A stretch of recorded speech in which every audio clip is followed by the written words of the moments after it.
কখনো কি এমন হয়েছে রাতে ঘুমাতে যাওয়ার আগে মনের ভেতরে এক অজানা অশান্তি কাজ করছে? চোখ বন্ধ করেও যেন মানসিক ঝড় থামছে না। ঠিক সেই মুহূর্তে যদি বলি শুধু শুয়ে শুয়ে একটি শব্দ বারবার উচ্চারণ করলেই সেই অশান্তি মিলিয়ে যাবে। শুধু শান্তি নয়, আপনার জীবনের গভীর স্তরে এক আশ্চর্য পরিবর্তন শুরু হতে পারে। ভাবুন তো, এমন একটি মন্ত্র যার জন্য আপনাকে আলাদা করে পূজা করতে হবে না, জপমালা ধরতে হবে না। শুধু বিছানায় শুয়ে থাকা অবস্থায় জপ করলে শরীর, মন আর আত্মা এক অলৌকিক ভারসাম্যে পৌঁছে যায়। আজকের এই ভিডিওতে আমরা তুলে ধরব সেই শক্তিশালী গোপন রহস্য যা যুগের পর যুগ ধরে শিব ভক্তরা ব্যবহার করে আসছেন নীরব বিপ্লবের মত। তাই আর দেরি না করে এই ভিডিওটা মন দিয়ে দেখুন, কারণ এটা শুধু একটা মন্ত্র নয়, এটা হতে পারে আপনার জীবনের মোড় ঘোরানো এক দৈব সেতু। বন্ধুরা, আপনি কি জানেন যে বিছানায় শুয়ে শুয়ে ওম নমঃ শিবায় মন্ত্র জপ করলে আপনার জীবনে অসাধারণ পরিবর্তন আসতে পারে? হ্যাঁ, এই মন্ত্র জপ করলে শুধু মানসিক শান্তি পাওয়া যায় না, বরং এটি আপনার শরীর ও আত্মাকে সঞ্জীবনী শক্তি প্রদান করে। তাই আজকের এই ভিডিওতে জানুন এই সাধারণ মন্ত্রের অসাধারণ উপকারিতা, যা আপনাকে শুধু শান্তি নয় বরং ইতিবাচক শক্তি, আত্মবিশ্বাসও দেবে। আজই এই কৌশলকে আপনার রাতের রুটিনে অন্তর্ভুক্ত করুন এবং দেখুন কিভাবে আপনার জীবনে অলৌকিক পরিবর্তন আসে। আমার প্রিয় ভক্তগণ, আজ আমরা আপনাদের বলব যে শয্যাশায়ী অবস্থায় ভগবান শিবের পঞ্চাক্ষরী মন্ত্র ওম নমঃ শিবায় জপ করলে কি হয় এবং কি কি ঘটনা ঘটে, এই বিষয়েই আজকের ভিডিওতে আলোচনা করা হবে। সুতরাং বন্ধুরা, দয়া করে আজকের পুরো ভিডিওটি দেখুন। আর যদি আপনি আমাদের চ্যানেলে নতুন হয়ে থাকেন তবে অবশ্যই চ্যানেলটি সাবস্ক্রাইব করুন এবং কমেন্টে লিখুন হর হর মহাদেব।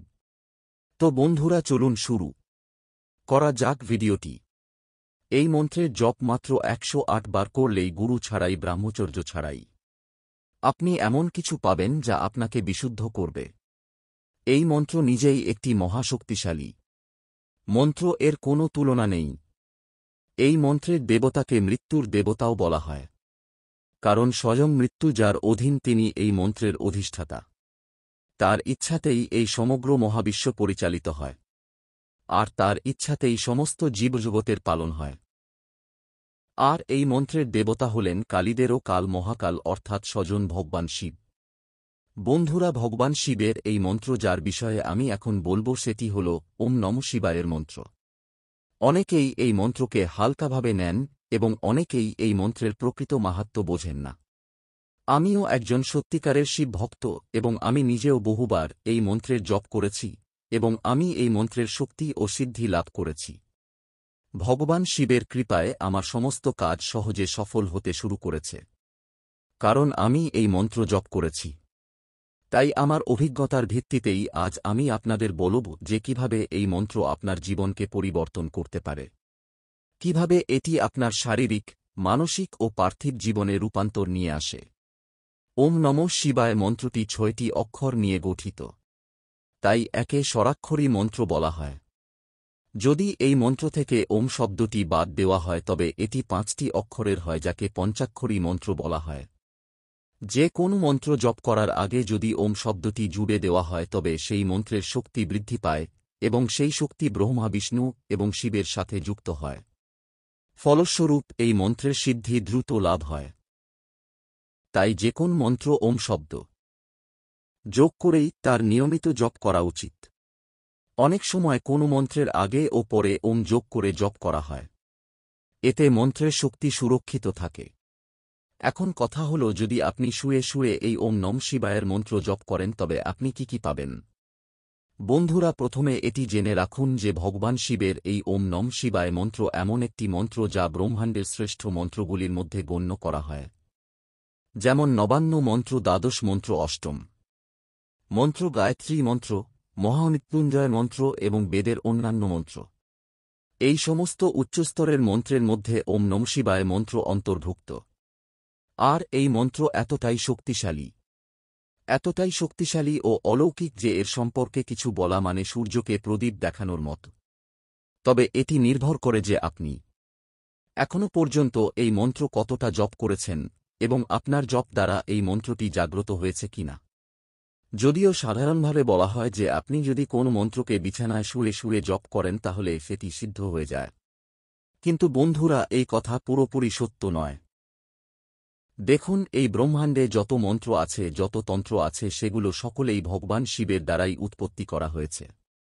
সেটা ওম নমঃ শিবায় মন্ত্র হোক, গায়ত্রী মন্ত্র হোক, মহামৃত্যুঞ্জয় মন্ত্র হোক বা অন্য যে কোন মন্ত্র, মহাবিশ্বের সমস্ত মন্ত্রই ভগবান শিবের দ্বারা সৃষ্টি হয়েছে।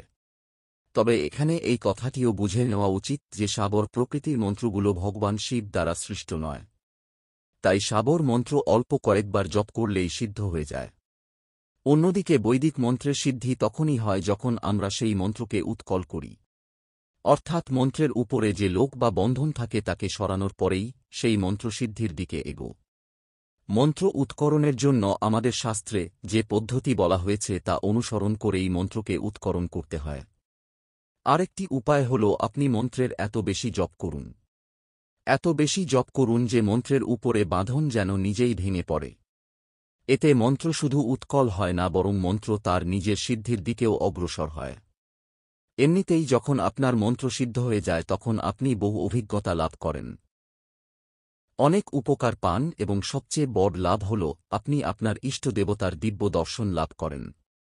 দ্বিতীয় উপকার হল যখন আপনি বিছানায় শুয়ে শুয়ে জপ করেন তখন আপনার চারপাশে বা বাড়িতে যদি কোন নেতিবাচক শক্তি থাকে তবে ইষ্টের কৃপা এবং আপনার জপের প্রভাবে সেই নেতিবাচক শক্তিও নষ্ট হয়ে যায়। বন্ধুরা, ওম নমঃ শিবায় মন্ত্র জপ করলে নেতিবাচক শক্তি আমাদের থেকে দূরে থাকে এবং যখন আমাদের জীবন থেকে নেগেটিভিটি দূর হয়ে যায় তখন আমাদের সমস্ত কাজ খুব সহজেই সফল হতে শুরু করে। নেতিবাচক শক্তির প্রভাবে আমাদের বুদ্ধি সঠিক সিদ্ধান্ত নিতে পারে না, আমাদের চিন্তা ও বিশ্লেষণের শক্তি দুর্বল হয়ে যায়, যার ফলে বহু কাজে বাধা সৃষ্টি হয়। এমতাবস্থায় মন্ত্র জপের প্রভাবে ব্যক্তি নিজেকে এবং নিজের ঘরকে সুরক্ষিত রাখতে পারে। মন্ত্র সিদ্ধি একটি আলাদা বিষয়, তবে আপনি যদি প্রতিদিন সিদ্ধি ছাড়াও ওম নমঃ শিবায় মন্ত্র বা অন্য কোন মন্ত্র জপ করেন তাহলে সেই জপের প্রভাবে আপনার চারপাশে এমন একটি সুরক্ষা বলয় তৈরি হয় যা নেতিবাচক শক্তি থেকে আপনাকে রক্ষা করে। তাই যদি আপনি এই দুটি জিনিস, মন্ত্রসিদ্ধি না হলেও মন্ত্র জপের এই প্রভাবও যদি আপনি পেয়ে যান তাহলে ধরে নিন যে আপনি সবকিছুই পেয়ে গেছেন। ভক্তগণ, তৃতীয় বড় লাভ যা মন্ত্রসিদ্ধি অথবা শুয়ে শুয়ে জপ করার ফলে হয় তা হল আপনি কিছু ঘটনার পূর্বাভাস পেতে শুরু করেন। স্বপ্নসিদ্ধি, বাকসিদ্ধি ইত্যাদি স্বজনপ্রিয়ভাবে অনুভূত হতে শুরু করে। এমনকি জপের প্রভাবে আপনার কল্যাণ তো হয়ই, পাশাপাশি আপনি অন্যদের কল্যাণ করতেও সক্ষম হয়ে ওঠেন।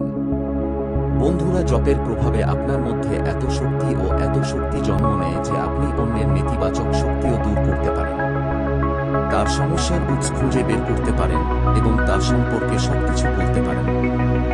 ভগবান শিবের কৃপা লাভ করার জন্য ওম নমঃ শিবায় মন্ত্রই সর্বোত্তম এবং শ্রেষ্ঠ একটি মন্ত্র। যদি আপনি প্রতিদিন 108 বার ওম নমঃ শিবায় মন্ত্র মনে মনে অথবা বিছানায় শুয়ে জপ করতে শুরু করেন তবে প্রায় 1 মাস পর আপনার জপের প্রভাবে এই মন্ত্র তার প্রকৃত প্রভাব দেখাতে শুরু করে। অল্প সময়ের মধ্যেই এই মন্ত্র জাগ্রত হতে শুরু করে। সিদ্ধ হয় না, কিন্তু জাগ্রত অবশ্যই হয়। হ্যাঁ, অন্তত 1 মাস পর এই মন্ত্র জাগ্রত হয় এবং অনেকেই তখন অভিজ্ঞতা লাভ করতে শুরু করে। যখন এই মন্ত্র জাগ্রত হয় তখন এটি আপনার মনের খারাপ চিন্তাগুলোকে দূর করে দেয়, অর্থাৎ আপনার মনকে একাগ্র করে তোলে, যার ফলে ব্যক্তি মন্ত্রের কম্পনে নিমগ্ন হতে শুরু করে। কারণ যতক্ষণ না আপনি ভিতর থেকে শুদ্ধ হন, ভিতর থেকে পবিত্র হন, ততক্ষণ পর্যন্ত আপনি ভগবান শিবকে অনুভব করতে পারবেন না। তাই সর্বপ্রথম মন্ত্রের শক্তি আপনাকে অন্তর থেকে শুদ্ধ করে। যতক্ষণ পর্যন্ত আপনার জীবনে সমস্যা থাকবে ততক্ষণ পর্যন্ত আপনি পরমাত্মার মধ্যে মন স্থির করতে পারবেন না, মন্ত্র জপে মন স্থির করতে পারবেন না। আর যে কোন মনোকামনাকে নিয়ে আপনি এই মন্ত্রের জপ করতে পারেন, কারণ আমাদের সকলের মনোকামনা ভিন্ন ভিন্ন হয়। কেউ ঈশ্বর প্রাপ্তি করতে চায়, কেউ সিদ্ধি পেতে চায়, কেউ আত্মজ্ঞান অর্জন করতে চায়। তাই এই মন্ত্রের জপ আপনি যখন প্রতিদিন নিয়ম মেনে করতে শুরু করেন তখন ধীরে ধীরে এই মন্ত্র আপনাকে সম্পূর্ণভাবে চৈতন্য করে তোলে, সম্পূর্ণভাবে জাগ্রত করে তোলে। আপনার ভিতরে যত অন্য ভাবনা থাকে তা দূর হতে শুরু করে এবং আপনি ধীরে ধীরে ভগবান শিবের সান্নিধ্যে পৌঁছাতে শুরু করেন। প্রথমে তো আমাদের মনের নেতিবাচকতা দূর হয়। তারপর জীবনের যত সমস্যাগুলো আছে সেগুলো দূর করে এই মন্ত্র। যেমন আপনার বাড়িতে রোগ আছে, তবে এই মন্ত্র তা দূর করে শত্রুদের থেকে মুক্তি দেয়। মন্ত্র যেমন যেমন জাগ্রত হতে থাকে তেমন তেমন আপনি ভগবান শিবের কৃপায় ভৌতিক সুখ লাভ করতে থাকেন। যখন মন্ত্র জপের প্রভাবে আপনি সবকিছু লাভ করে ফেলেন, তখন আপনাকে ঈশ্বর প্রাপ্তির উদ্দেশ্যে ভক্তি করা উচিত। আর অনেক সাধকই এখানেই থেমে যান। তারা আর মন্ত্র সাধনা করেন না, শুধু সাধারণ পূজা সীমাবদ্ধ থাকেন। কিছু পাওয়ার পর দরবার বসাতে শুরু করেন, কিন্তু এরপরে সাধনাও করা উচিত। এইসব কিছুই মায়ার দ্বারা গঠিত, এবং সব সময় মাই মানুষকে বিভ্রান্ত করে রাখে। সিদ্ধির মোহে পড়ে মানুষ নিজের মুখ্যকে ভুলে যায়। তাই যতক্ষণ না আপনি ঈশ্বর প্রাপ্তি করেন, নিজের ইষ্টদেরকে লাভ করেন, ততক্ষণ পর্যন্ত আপনাকে সাধনা করে যেতে হবে। যখন আপনি ঈশ্বর প্রাপ্তি করেন তখন আপনার ভিতরে এত জ্ঞান জন্ম নেয়, আপনার মধ্যে এত শক্তি, এত আত্মজ্ঞান আসে যে তখন আপনি অন্যদের জ্ঞান দিতে শুরু করেন। তাই মন্ত্রযোগ যখন ধীরে ধীরে জাগ্রত হয় তখন আপনার শরীরেও নানা রকম পরিবর্তন আসতে থাকে। আপনার আত্মায় পরিবর্তন আসে, আপনার বুদ্ধি ও মনের মধ্যেও অনেক রকম পরিবর্তন আসে। আপনার কুণ্ডলিনী শক্তি ধীরে ধীরে সক্রিয় হতে শুরু করে, এবং ধীরে ধীরে আপনি দিব্য শক্তির অনুভূতি ও সেই শক্তিগুলোর প্রাপ্তি পেতে শুরু করেন। বন্ধুরা, যদি আমরা ওম নমঃ শিবায় মন্ত্রের কথা বলি তবে আমরা এ নিয়ে একটা সম্পূর্ণ বই লিখে ফেলতে পারি। তবে এই ভিডিওটা অনেক লম্বা হয়ে যেতে পারে। তাই ভক্তগণ বিছানায় শুয়ে শুয়ে এই মন্ত্রের জপ করতে শুরু করুন, যাতে ভগবান শিবের কৃপা আপনার লাভ হয়। বন্ধুরা, এই ভিডিওটি এখানেই শেষ করছি। দেখা হবে নতুন ভিডিওতে। ধন্যবাদ।